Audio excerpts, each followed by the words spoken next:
Hi friends, good morning to all. అందరు ఎలా ఉన్నారు, బాగున్నారా? ఈరోజు మరొక కాన్సెప్ట్ అయితే నేనైతే మీ ముందుకైతే రావడం అయితే జరిగింది. నిన్న మా ఫ్రెండ్ అయితే ఇలాగ అడిగారండి.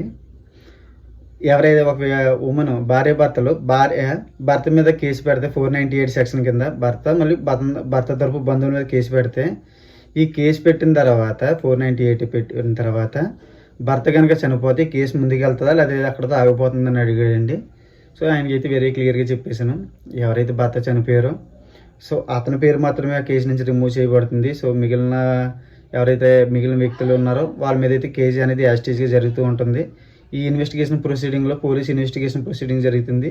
సో ఈ ఇన్వెస్టిగేషన్ ప్రొసీడింగ్లో భర్త పేరు ఆ కేసుని తీయడానికి గల కారణం మేము అక్కడ మెన్షన్ చేస్తారు. సూసైడ్ చేసుకుని చనిపోతే అబిట్మెంట్ ఆఫ్ సూసైడ్ కింద సెక్షన్ 306 కింద అయితే అతని పేరు అయితే రిమూవ్ చేయడం జరుగుతుంది. సో మిగిలిన పేర్ల మీద అయితే ఇన్వెస్టిగేషన్ అనేది కంటిన్యూ అవుతుంది.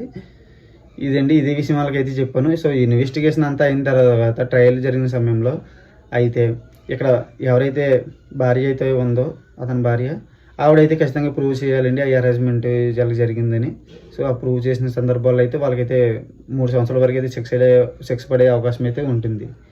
ఇదేనండి. సో ఈ కేసు అనేది ఏంటంటే 2003లో అయితే ఇలాంటి కేసు ఒకటి అయితే జరగడం జరిగింది. ప్రేమ వర్సెస్ శ్రీనివాసరావు సంబంధించిన కేసు అది. సో అదే కేసులో కూడా సేమ్ ఇలాగే తీర్పు అయితే ఇవ్వడం అయితే జరిగింది.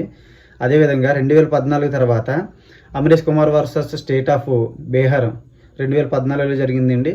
సో ఏంటంటే వ్యక్తి ఎవరైతే ఉమెన్ అయితే ఎవరున్నారో 498 సెక్షన్ పెడితే కనుక ఇమ్మీడియట్లీ అయితే వాళ్ళని అరెస్ట్ చేయడానికి లేదని చెప్పిందండి. సో 2014 ముందు వరకు అయితే ఏంటంటే ఎవరైతే 498 సెక్షన్ పెట్టారో అప్పుడైతే ఇమీడియట్గా అయితే అరెస్ట్ చేయడం అనేది జరిగేది.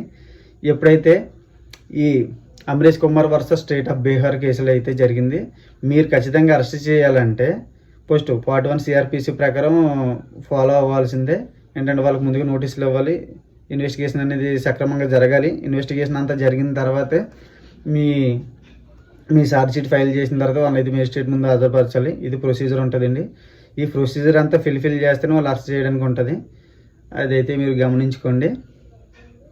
ఈ కంటెంట్ కనుక మీకు నచ్చినట్లయితే నా ఛానల్ సబ్స్క్రైబ్ చేయండి. అదేవిధంగా ఈ సబ్జెక్ట్ మీద మీకు ఏమైనా డౌట్లు ఉంటే మీరు నాకు పర్సనల్గా కాల్ చేయొచ్చు. నా నెంబర్ అయితే స్క్రీన్ మీద అయితే ఇవ్వడం అయితే జరుగుతుంది. అదేవిధంగా ఎనీ డౌట్స్ మీకు ఈ సబ్జెక్ట్ అనే కదా ఏ సబ్జెక్ట్ మీదన్నా ఏ టాపిక్ మీద ఎనీ డౌట్స్ ఉంటే కాల్ చేయండి. Thank you.